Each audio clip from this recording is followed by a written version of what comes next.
What's up, YouTube? I know I already talked about this anime in our last Nerd Talk. Go check that out. But I'm going to talk to you guys about it again in case you haven't watched it. So don't watch it. Just watch this review about this great anime called Knights of Sidonia. So, as I mentioned before, someone was trying to get me to watch this for a very long time, Mason AJ, and I kind of just kept blowing it off thinking, okay, it's hyped up, it's a Netflix original anime, that's great, it probably is just going to be, you know, it's not going to be that great, oh, 3D graphics, whatever. In the first 5 minutes of watching this, I recognized the creator of this immediately. Tsutomu Nihei is a wonderful manga artist, artist, who is the creator of Knights of Sidonia, which is actually an ongoing manga that started in 2009.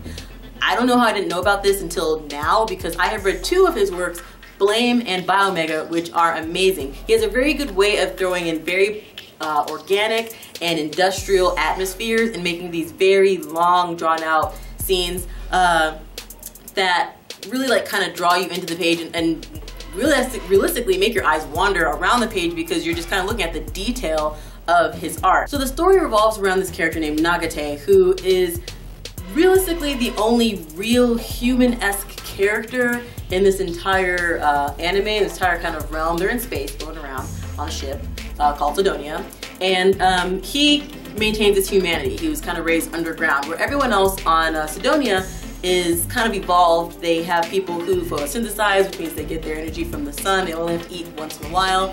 They also have people who don't have a gender, which is a really cool literary tactic in this anime. I'm not going to explain that too much. You really should just watch it and kind of grasp onto that concept. It's pretty funny, actually.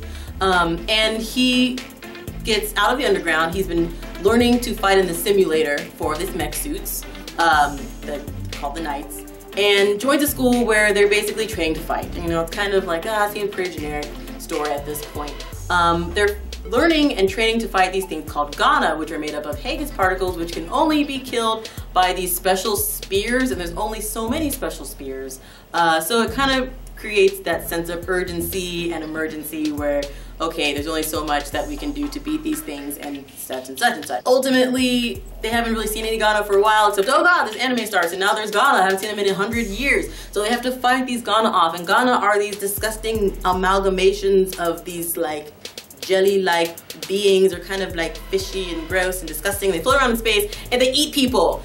And it's awful because people die, and it gets very Attack on Titan-y, and I hate always going back to Attack on Titan, but I know you guys have seen it, so you know, you guys get the references. But it's not Attack on Titan-y because the main character is awesome, and he knows how to fight, and he knows how to take care of himself and his team. That's what I really like about this anime, because it always kind of revolves around him, but you never really feel like he is, one, overly powerful, but you also don't think that he's overly useless. So he's a really good character. He has his flaws, he has his drama that he has to deal with at school, and it gets even worse. He has his enemies. There's a typical white-haired character that everybody hates, and you're gonna hate him, but he needs to be there because they need to have another more humanly antagonist.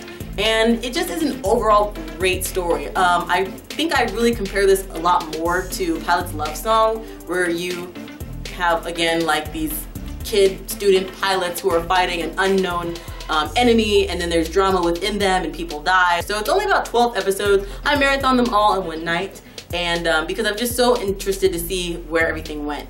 I'm gonna try not to give you too much away or too many spoilers, but no one's really safe in this anime.